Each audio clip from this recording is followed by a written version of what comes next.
Right, welcome back to a Minecraft episode that I'm particularly proud of because my ship is finally finished. Yes!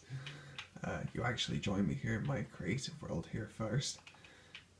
This is not central storage at all, but where I designed central storage. See my potion cell up there, super smelter, and the blueprint for the whole thing, or green print I should say. This is just where I kind of test palettes and designs and ideas. A couple of things you might recognize, like the front of the quartz building from the ice cavern. But I'm in here because I want to give you a quick peek at my plans for the next area, the crystal cavern. So I've kind of come up with some ore veins. I'm using honey blocks because I have like gold factories for all my gold, so I don't have any raw gold at all. So I'm just going to use honey blocks. I barely have enough deep slate ore to do the details. And then hopefully, eventually, I'll just kind of generate enough raw gold blocks to replace it all. I've also got these crystal spikes. The purple ones are just a mixture of all the different wools. There's only 2 green wools to pick from, so I've kind of introduced emerald blocks and slime blocks to make it a bit more interesting. Lots of glass. And then there's this palette here too. This was actually inspired by a Grian of Hermitcraft. It's like tough, fading through coral, then into gravel, stone, finally, andesite. Got these patches of green here. I think I've got enough emerald ore to maybe do like 20 of these patches. Fortunately, central storage was built under a really tall mountain, and pretty much every single emerald I have came from digging that out. So, yeah, that's the plans. Let's get on with the good stuff.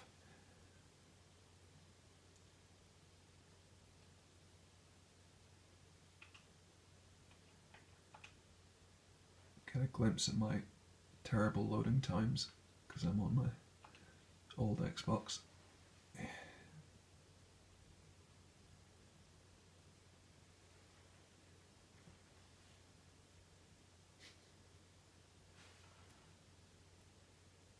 Still without a PC. This is I'm pointing my phone at the telly. This may take a few moments. Oh, it's going to take longer than that. Come on, Xbox.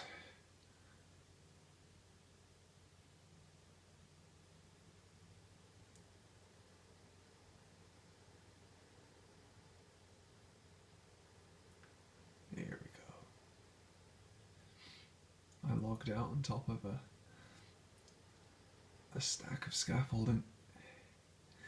It's finally finished. It is all done. 255 blocks tall. Plunges all the way down into the negative levels.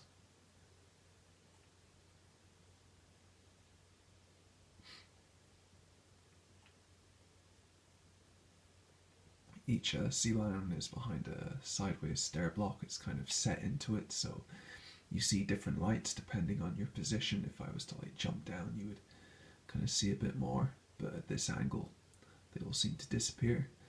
Same goes for the arms, they're also kind of covered in lights. It just depends where you are.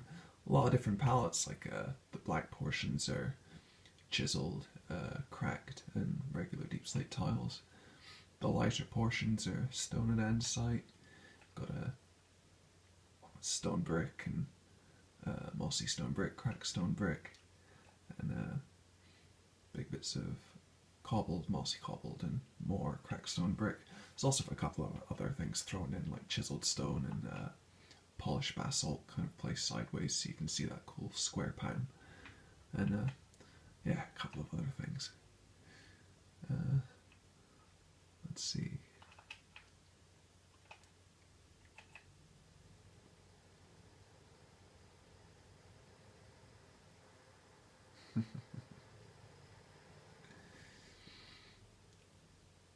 Even though it's set into the negative levels, it's still really tall. These giant trees won't even come up to the top once they're finished. But This has to be the only Forerunner Dreadnought on YouTube. I've searched and I've searched, and there are no others. I mean, certainly not in survival anyway.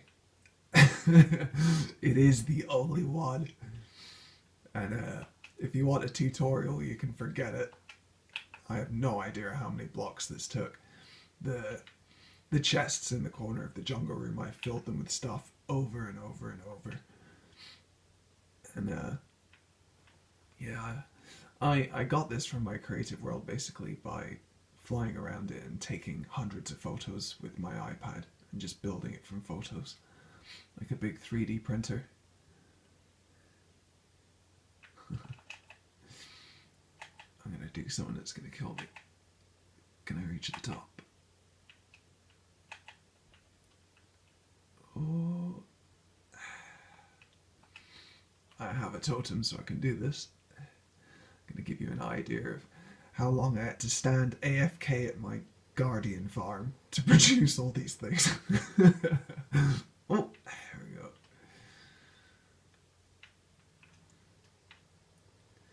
Here we are down at negative 58, all lined with concrete.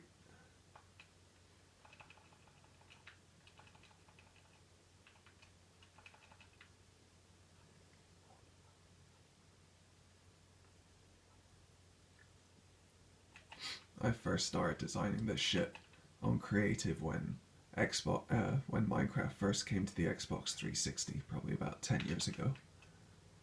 And while everyone else was building cobblestone and wood square villager huts, I was designing that.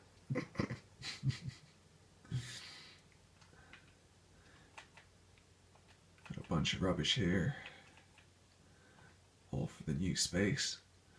And this is what I've done so far. These could have come out an awful lot better. They're kind of ugly, but it's a work in progress, and I think once I've got a lot of the background textures in, they won't look quite so awkward. But yeah, I've got this little parkour across the center. Started one of these veins. This will be a tunnel that kind of works its way up around to there. Oh, there is scaffolding. I'll climb up real quick. I don't like this round walkway. It's too fat. It's too opaque. I'm probably going to replace it. But the simple centerpiece for this room is this obsidian ball. Managed to kind of get the stuff swirling around it in a pattern. It took forever to do that. I hated that job. I spent a week staring at it going, no, that's not right. I wanted to create a kind of gas planet almost with like bands, but it never quite turned out that way.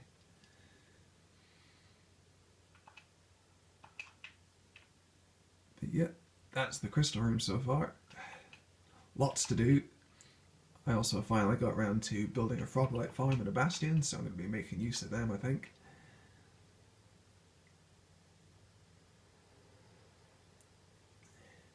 But she's done. She's finished. Brilliant. I may always leave it hollow.